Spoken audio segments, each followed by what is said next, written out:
हमारा नाम दूसरा मत है। सच होते हैं हमारे शब्द, न हम सरकार के विरोधी न विपक्ष के पक्षधर। हमारे लिए देश सब कुछ, जनमानस के लिए ही हमारे शब्द परखर। नमस्कार दोस्तों, मैं एयर आज़ाद एक नई वीडियो के साथ आपके साथ हूं और आज हम बात कर रहे हैं उत्तराखंड की। उत्तराखंड में त्रिवेंद्र सिंह रावत का इस्तीफ़ा कई सवालों को जन्म दे रहा है। कई यक्ष प्रश्न इससे जुड़े हैं और कई सवाल विपक्षों के सवाल बनकर बीजेपी के लिए, उत्तराखंड के लिए और देश के लिए प्रश्नवाचक चिन्ह बन गया है। त्रिवेंद्र सिंह रावत का आखिरकार क्यों इस्तीफ़ा हुआ?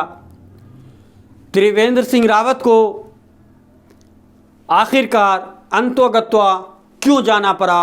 और त्रिवेंद्र सिंह रावत आनन फानन में दिल्ली आकर अपने अध्यक्ष से मिलकर, राष्ट्रीय नेताओं से मिलकर अपनी कुर्सी क्यों नहीं बचा पाए? क्या उत्तराखंड में बीजेपी की नज़र में त्रिवेंद्र सिंह रावत की अच्छाई, उनके कामकाज का तरीका,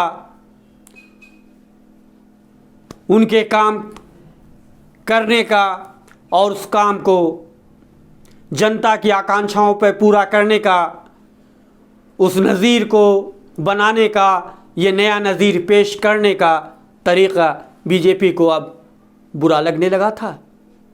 जाहिर सी बात है, त्रिवेंद्र सिंह रावत की शिकायत थी और वो शिकायत जन शिकायत बन चुकी थी। उनके विधायक भी, यानी बीजेपी के विधायक भी त्रिवेंद्र सिंह रावत से खफा चल रहे थे और उससे भी ज़्यादा पहाड़ की जनता उनसे खफा चल रही थी।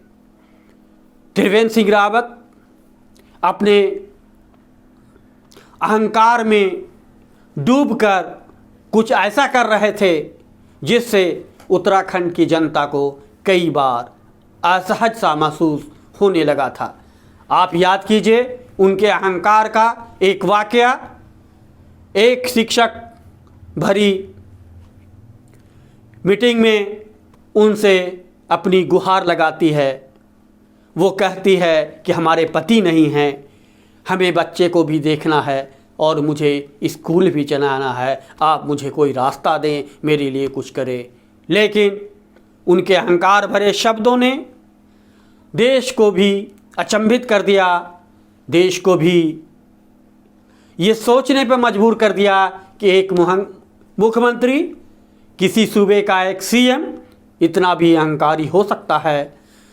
बीजेपी हमेशा संस्कार की बात करती है, लेकिन उनके राजनेताओं में, उनके मुख्यमंत्रियों में, उनके सांसदों में और उनके कार्यकर्ताओं में कितना अहंकार है, वो कोई भी त्रिवेंद्र सिंह रावत को देखकर आसानी से समझ सकता है, सहज अंदाज़ा लगा सकता है।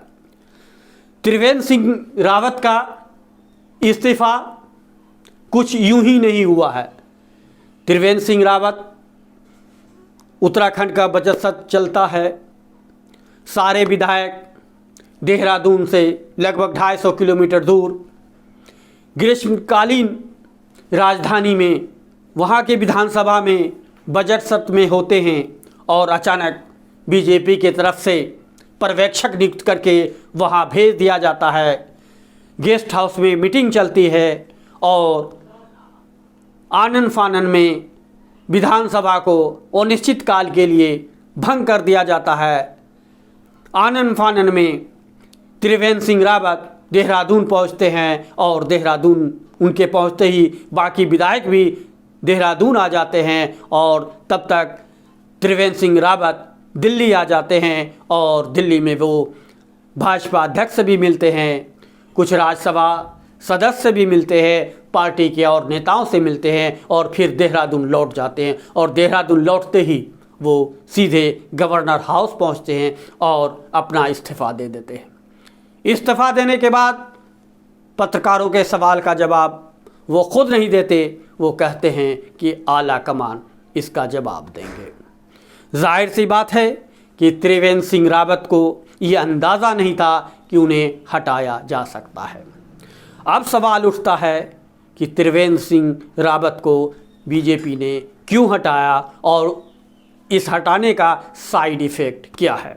आपको मालूम होगा कि उत्तराखंड 2000 में नए सूबे के तौर पर, नए राज्य के तौर पर गठित हुआ था और उसके गठन के बाद अब तक 8 मुख्यमंत्री बन चुके हैं।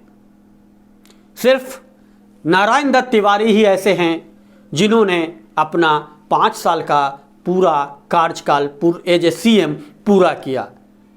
बाकी किन्हीं को ये मौका नहीं मिला कि वो अपना पूरा का पूरा कार्यकाल पूरा कर सकें। बीच में ही कई मुख्यमंत्रियों को जाना पड़ा, मुख्यमंत्री बदलना पड़ा। बीजेपी आला कमान ने त्रिवेंद्र सिंह रावत को इस्तीफा लेकर जनता में कौन सा संदेश दिया है ये तो वही जाने, लेकिन इसके साइड इफ़ेक्ट देखने शुरू हो गए हैं। स्वाभाविक है कि बीजेपी पर यह हमला ज़रूर होगा कि आपने जिन्हें 4 साल तक मौका दिया और 1 साल के आने पर जब चुनाव होने वाले हैं तो आप अपना चेहरा बदल रहे हैं। इसका मतलब आपके मुख्यमंत्री ने, आपके लीडर ने 4 साल तक जनता को ठगा है, बात बनाई है, बातों से बात निकलती है तो जाहिर सी बात है ये भी बात चलती है कि आप जनाकांक्षाओं पर, जनता की सोच पर आप काम नहीं करते हैं। आप जो भी फैसले लेते हैं वो आपके अपने होते हैं और ऐसे फैसले होते हैं जिससे दूर दूर तक जनता का कोई वास्ता नहीं होता। त्रिवेंद्र सिंह रावत इसके ज्वलन उदाहरण है। ये उत्तराखंड ही नहीं ऐसा है, कई ऐसे बीजेपी के स्टेट हैं जहां इस तरह की समस्याएं हैं। उनमें जिनको भी बनाया जाता है उनमें एक गुरूर आ जाता है, एक घमंड आ जाता है, एक अहंकार आ जाता है और उस अहंकार में बीजेपी के मुख्यमंत्री, बीजेपी के सांसद, बीजेपी के राज्यसभा सदस्य अपने आप को और बीजेपी के मंत्री तक अपने आप को अहंकारी बनकर देश और दुनिया के सामने दिखते हैं। यह अहंकार क्यों?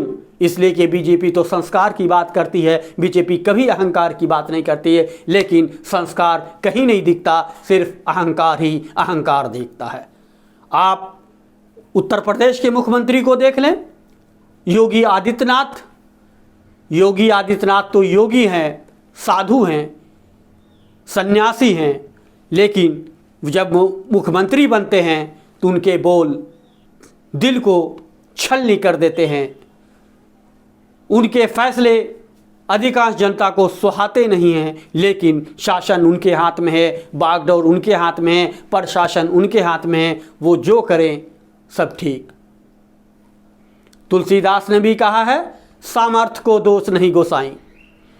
तो जो सामर्थ्यवान बनकर वो हैं, इसलिए वो चाहते हैं कि हम जो भी फैसला करेंगे जनता उसे तस्लीम करेगी। लेकिन आपको मालूम होना चाहिए कि लोकतंत्र में जनता ही जनार्दन होती है और जनार्दन के साथ जब कोई शासक, बादशाह, प्रशासक अन्यायपूर्ण रवैया करता है तो वही जनता वोट के समय अपना रुख बदलती है, हवा बदलता है तो अच्छे से अच्छी सत्ता चली जाती है।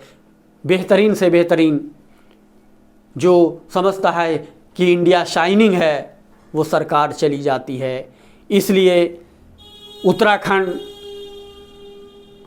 के बहाने बीजेपी के मुख्यमंत्रियों को एक चेतावनी भी है कि वो कुछ काम करें, जनता के हित में सोचें और अपने फैसले को एक्सपर्ट के ज़रिए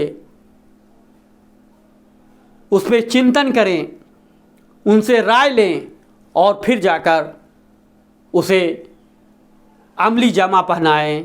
ऐसा नहीं हो कि बस आप जो फैसला ले लिया वो ब्रह्म वाक्य बन गया, वो नहीं। इसलिए कि आपका काम है जनता के लिए काम करना, जनता के हित में काम करना, देश के हित में काम करना, समाज के हित में काम करना।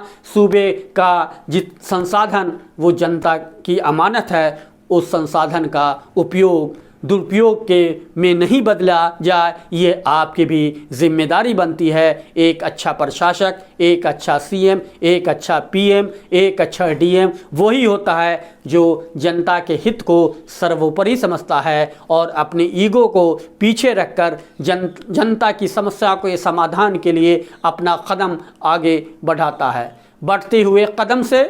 और जब कभी उससे कोई गलती हो जाती है तो वो अपना कदम पीछे भी कर लेता है। इसमें कहीं कोई अहंकार आड़े नहीं आना चाहिए। इसलिए ये उत्तराखंड हमें, आपको और ख़ास करके बीजेपी और दूसरे राज्यों के मुख्यमंत्रियों को एक संदेश देता है कि अहंकार का त्याग करें।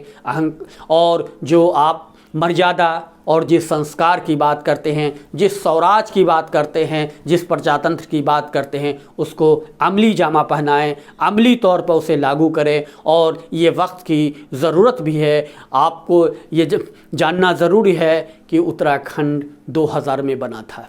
दिल्ली की तरह इसके भी 70 विधानसभा सदस्य हैं। अभी बीजेपी के वहाँ 56 विधायक हैं और 11 विधायक कांग्रेस के हैं। 2 निर्दलीय विधायक इंडिपेंडेंट जीते हैं और 1 सीट उत्तराखंड में अभी खाली है। 56 विधायक में से अधिकांश त्रिवेंद्र सिंह रावत के शायद खिलाफ रहे हैं। यही वजह है कि बीजेपी को भी ये सोचने में मजबूर किया कि वो नेतृत्व परिवर्तन ज़रूरी है। अब सवाल उठता है कि इस तरह से अचानक त्रिवेंद्र सिंह रावत को हटाने का असर क्या पड़ेगा। तो जाहिर सी बात है कि इसका असर पड़ेगा। इसका असर बंगाल में चुनाव होने हैं, असम में चुनाव होने हैं, 5 राज्यों में चुनाव होने हैं। इसका एक मैसेज तो ज़रूर जाएगा। मैसेज ये जाएगा कि बीजेपी जिस पर भरोसा करती है वो और जिसका चयन करती है वो चयन सही नहीं होता है। और 4 वर्ष तक जिस पर हम भरोसा करते हैं, जिसके कामकाज की सराहना करते हैं, जिस राज्य को हम गिनाते हैं कि हम वहाँ विकास कर रहे हैं, और जब पता चलता है कि 4 साल गुजर गया, वहाँ न तो विकास है न तो सही नेतृत्व है, और जिसको हम सीएम बना रहे हैं और उसी को हम हटा रहे हैं, तो जाहिर सी बात है ये बीजेपी के लिए भी बहुत बड़ा सेटबैक है। बीजेपी को इसका नुकसान भुगतना पड़ेगा। जाहिर सी बात है उसको नेतृत्व परिवर्तन करना था, लेकिन नेतृत्व परिवर्तन का ये मौका बीजेपी के लिए ठीक नहीं वक्त था। इसने वक्त जो उनको हटाने का उन्होंने जो वक्त चुना है वो शायद सही वक्त नहीं था, और इसीलिए इसका संदेश जो है जनता के बीच जाएगा। और जनता इसे किस रूप में लेती है, जहाँ जहाँ चुनाव होने हैं वहाँ किस रूप में इसे लिया जाता है, तो जाहिर सी बात है एक अहंकार वाली बात जो है वो मतदाताओं के बीच गूंजेगी। बीजेपी को इसका कितना फ़ायदा होता है और कितना नुकसान होता है। फ़ायदा होने की संभावना कम है, नुकसान होने की संभावना ज़्यादा है। इसलिए बीजेपी को अपने राज्यों के मुख्यमंत्री को एक चिंतन शिविर के ज़रिए उन्हें मार्गदर्शन भी देना होगा। सिर्फ बात बनाने से काम नहीं चलेगी, इसलिए कि बीजेपी शासन में सब कुछ अच्छा नहीं चल रहा है। केंद्र सरकार से तो जनता वैसे ही पहले से नाराज़ है। पेट्रोल और डीजल के दाम आसमान छू रहे हैं। घर की गृहिणियाँ जिसे बीजेपी कहती थी कि हमने ये किया, वो रसोई गैस के बढ़ते दामों से परेशान है। जब किचन ही बंद हो जाएगा, जब बाइक ही चलना बंद हो जाएगा, जब कार ही चलाना मुश्किल हो जाएगा, तो फिर देश के लोग क्या मैसेज जाएगा, क्या संदेश जाएगा, और कब तक वो सरकार का गुणगान गाते रहेंगे। सरकार का काम है गरीबों को रोज़गार देना, लेकिन आज रोज़गार जो घटता चला गया है वो घटता ही चला जा रहा है। लोगों के रोज़गार के अवसर खोते जा रहे हैं लोग, और कहीं से कोई उम्मीद की किरण नज़र नहीं आ रही है। तो इसलिए ज़रूरी है कि बीजेपी को भी और केंद्र की सरकार को भी, और जहाँ जिसकी सरकार है, चाहे कांग्रेस की सरकार हो, क्षेत्रीय दलों की सरकार हो या नीतीश कुमार हो। नीतीश कुमार बिहार में सब कुछ अच्छा नहीं चल रहा है। नीतीश कुमार और बीजेपी के संबंध भी कुछ अच्छे नहीं चल रहे हैं। अंदर खाने नीतीश कुमार भी बीजेपी से बदला लेने चाह रहे हैं और बीजेपी ने खुलेआम और अंदर खाने भी इस चुनाव में नीतीश कुमार से बदला ले लिया। एलजेपी के बहाने, चिराग पासवान के बहाने इस बात का एहसास नीतीश कुमार को भी है और नीतीश कुमार भी अंदर ही अंदर इसे लेकर छटपटाहट नीतीश कुमार में बनी हुई है। वो भी बदले की ताक में हैं, यानी कि बीजेपी और नीतीश कुमार के बीच भी बहुत अच्छा नहीं चल रहा है। दोनों के बीच इस बार का जो गठजोड़ है वो मजबूरी का गठजोड़ बना हुआ है। देखना है कि अब जो है बीजेपी उत्तराखंड के बहाने किस तरह जो है अपनी अगली भूमिका में रहती है, और आशा है कि हम भी उस पर, हमारी भी उस पर नज़र है, आपकी उस पर नज़र रहेगी। दोस्तों, आपसे एक निवेदन है कि हमारे YouTube चैनल दूसरा मत को लाइव करें, पूरा देखें, सब्सक्राइब करें और कमेंट्स बॉक्स पे अपने अनमोल सुझाव दें ताकि मैं अपने आप में कुछ सुधार कर सकूं, मैं आपके ज्ञान का कोई लाभ उठा सकूं और मैं एक कोई ऐसा वीडियो बना सकूं जो आपको बहुत ही अच्छा लगे और सीधे तौर पर आपके ज्ञान में परिमार्जन कर सके। धन्यवाद दोस्तों। हमारा नाम दूसरा मत है, सच होते हैं हमारे शब्द, न हम सरकार के विरोधी न विपक्ष के पक्षधर। हमारे लिए देश सब कुछ, जनमानस के लिए ही हमारे शब्द परखर।